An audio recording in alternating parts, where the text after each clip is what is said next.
His name is Demosthenes, arguably the greatest orator of all time.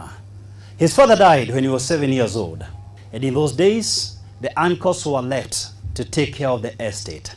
But the uncle who was in charge not only squandered the inheritance, but large portions of it he decided to register in his own name.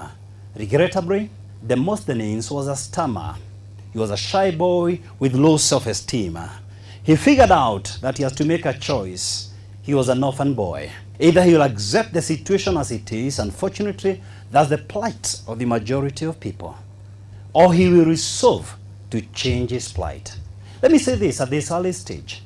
Every so often I talk to people, I hear people complain about my father, about my mother, about my ex, lack of college degree, this and the other. This might be a little bit hard for some of us, but maturity is that day when you realize you're responsible for your destiny.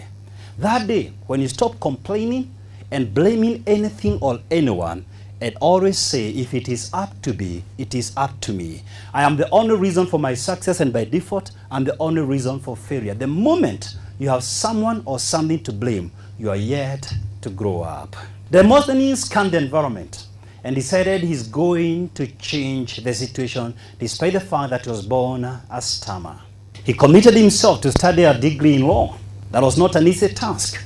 Then he wrote an entire speech entitled Against Aphobas. That was his uncle. He recited it over and over and over again, 15 years in a row. And then just to check his skills, he decided to put sad pebbles, they were living near the seashore, in his mouth and practice speaking with pebbles in his mouth. Tradition has it, he even went a step further than that, and he began running uphill to enhance his breathing abilities.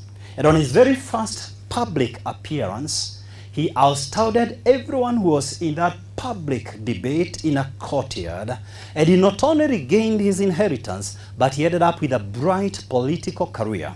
By the time he exited the scene, he left 61 orations, a book with 54 poems and 6 letters in his name.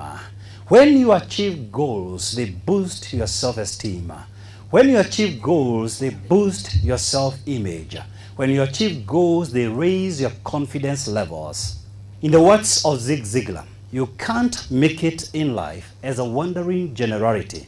You must become a meaningful specific.